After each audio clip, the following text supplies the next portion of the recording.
Hi viewers, welcome to our channel DNA, and today we are going to discuss about plant diversity.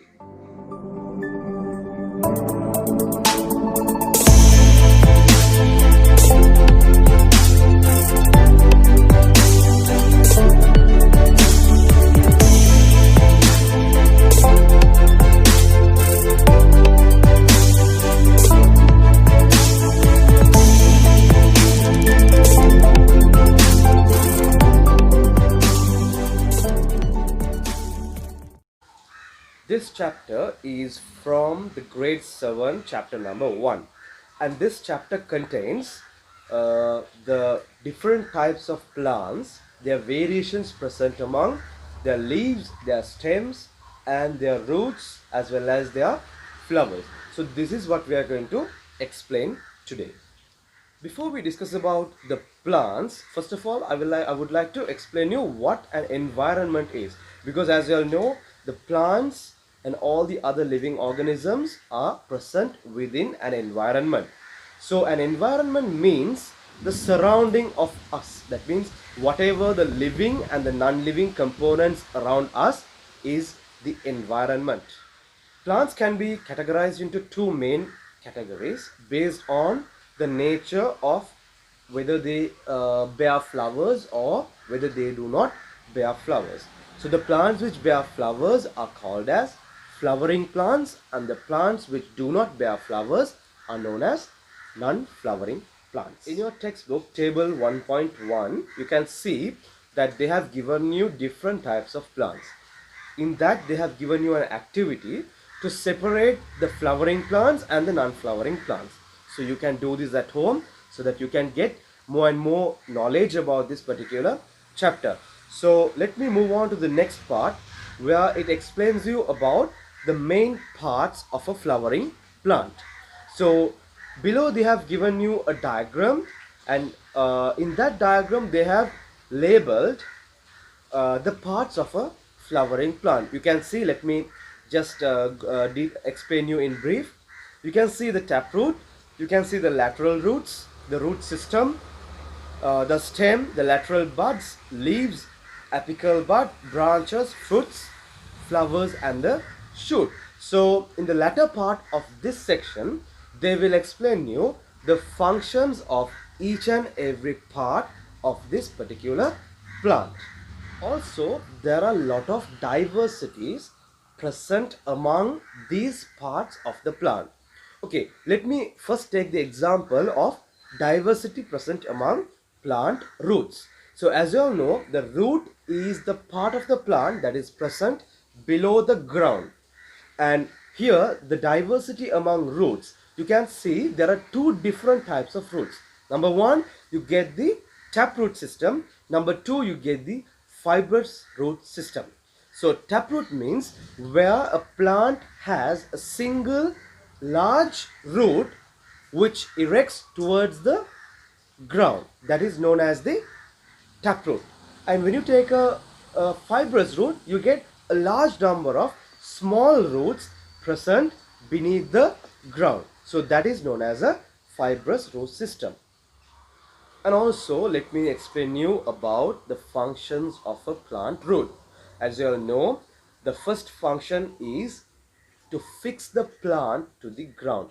So you know, when the plant grows taller and taller, there will be an imbalance of the plant. So who is the one who is responsible to keep the plant steady?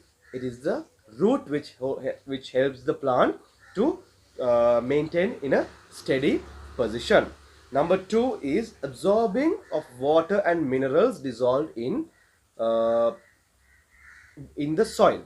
So for example, just think, now even we, for us to live, we need water, we need minerals, we need food, right? So similar, plants are also living organisms, so they also need water and minerals for their survival. So the plants, they absorb, they take the minerals and nutrients from the soil. So the roots are the part of the plant which helps the plant to absorb this water and minerals from the soil into the plant. And the next function of a plant root is they involve in vegetative propagation, and they have given you some examples as well. And let me explain you the next part of your textbook in page number 6. They have given you some storage routes. That means you are familiar with all these images. There are some routes which the function is also to storage food. So you can see manioc, which almost every one of you all know that. Beetroot, carrot, sweet potato. So these are roots which have the function of storing food. And next I'll explain you about root nodules. So what are root nodules? There are some plants such as mimosa. Mimosa is a plant which belongs to the family Leguminosae. Okay, so we also call these as legume plants.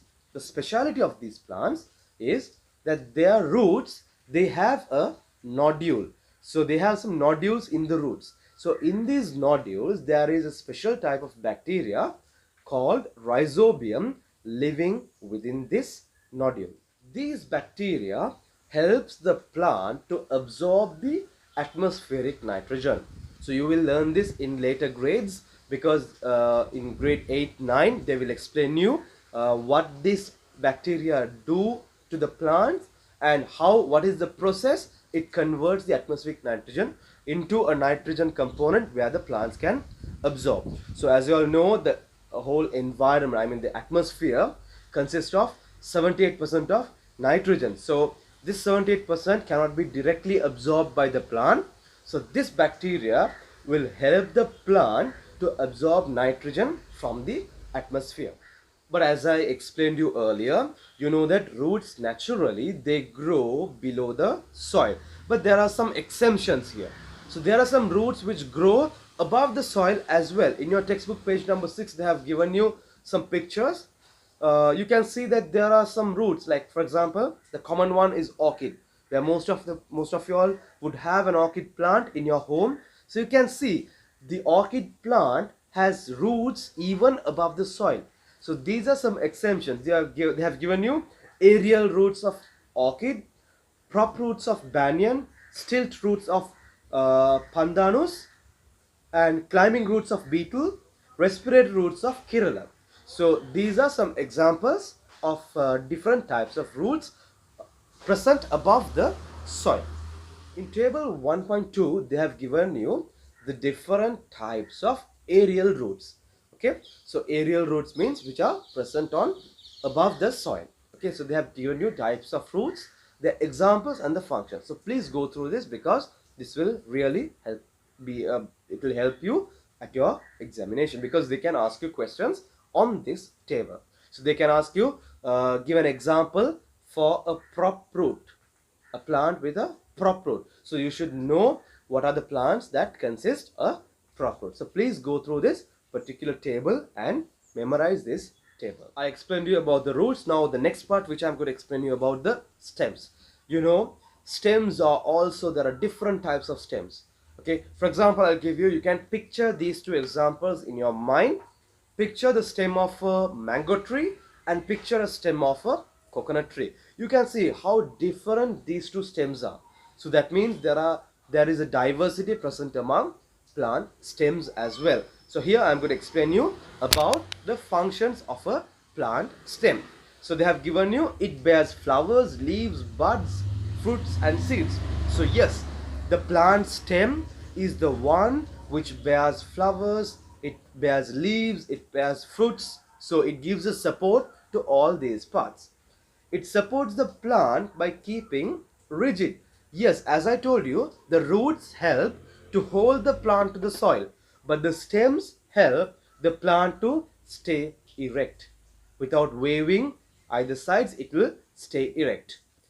It transports water and food through the plant body. Yes, as I told you earlier, the roots absorb water, minerals from the soil, and that water and minerals can be transported to the topmost of the plant through the stem. So the stem provides a pathway for the plant to transport water. But the food, when it comes to the food, the plants produce their own food by a process called photosynthesis, and that also will be explained in detail later. Next one, many plants produce new plants by stems. So have you seen, even in your home, you all would have done this by breaking a stem, and you can plant it, and you can get a new plant by a stem. So that also can be done, and that is also considered as a function of a plant stem. So some plants have green color stems that carry out photosynthesis. So as I told you earlier, photosynthesis is the process by which green plants produce their own food, and that is a unique feature of plants. So now when you consider human beings, we have no ability of producing our own food. Okay, so but the green plants, they produce their own food using carbon dioxide, water and sunlight. And the next one is some aerial stems store food. Yes, there are some stems which has the ability to store food. And also, as I told you earlier, there were roots. Actually, roots naturally they have to grow below the soil, but there are some exemptions where roots can grow above the soil as well. Similarly, the stems, naturally the stems are present above the soil, but there are some stems which are present below the soil. So those stems are known as underground stems. So the stems which are present below the soil are known as underground stems. And in your book, page number 9, they have given you some examples of underground stems. Let me go through them. Ginger, potato, those are the most common examples for underground stem, because they are regularly used in your home. And colocasia, leeks, onions, so these are all examples for plants with underground stems. Okay, let me go to the next part of your chapter. So that is about diversity among leaves. Okay, now in this particular chapter, I'm going to give you a small activity to be done. So I want you to go to your home garden, collect all the possible different types of leaves and keep it on your table, so that it will be easy for you to understand this particular part of the chapter. Okay, so once you do that, once you collect, go to your home garden, and collect as much as possible, leaves of different shapes, different sizes, different colors, and bring it and keep it on your table, and start to look at them very carefully while I'm explaining you this particular section of your chapter. So in this chapter, they say that there are different shapes, sizes and colors of leaves. Okay, and also the leaves are the main part of the plant where photosynthesis takes place. I told you photosynthesis means the process by which green plants produce their own food. So in a leaf, that is the main part where photosynthesis takes place. And next, they have given you an image of a leaf, right, where, and they have labeled the parts of the leaf. So now you collected all the different types of leaves from your home garden. Now you can see whether these parts are available in that leaf. So you can observe it on your own, through your own eyes. Okay, so you can go through, you can compare whether these parts are available in your leaves which you have collected from your home garden. And next, the chapter explains you about leaf venations. So let us see what is this leaf venation called. The arrangements of veinlets in the leaf is called leaf venation.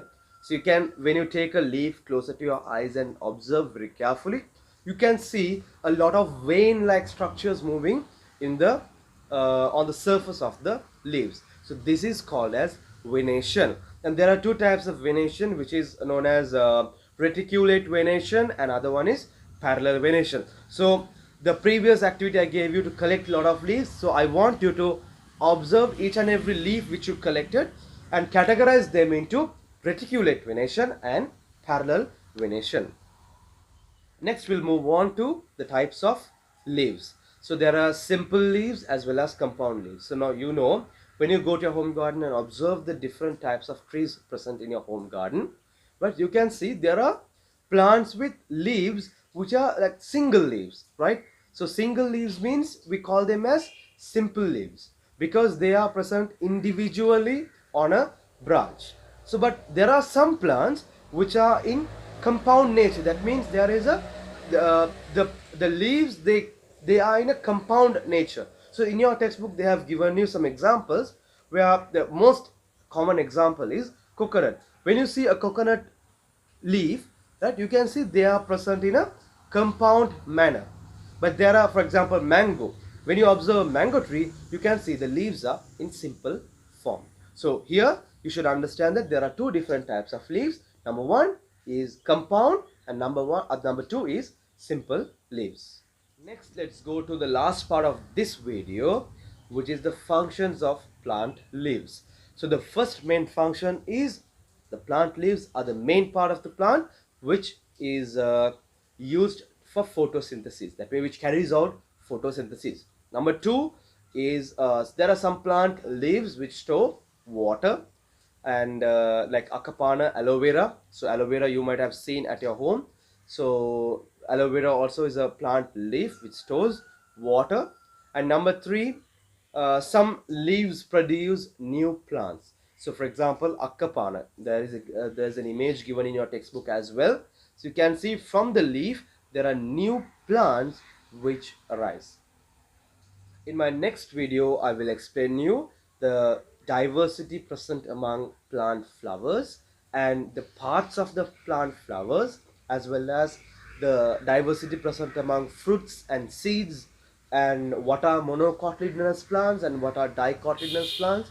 So I will explain the rest of the chapter in my next video. Thank you very much for watching this video, and if you feel that this content was very useful to you, please like it and share it among your friends. And if you have any questions related to this particular chapter, please comment below so that I could explain it to you in my next video. And please subscribe our channel and hit the bell icon below so that you will be notified whenever I upload a new video.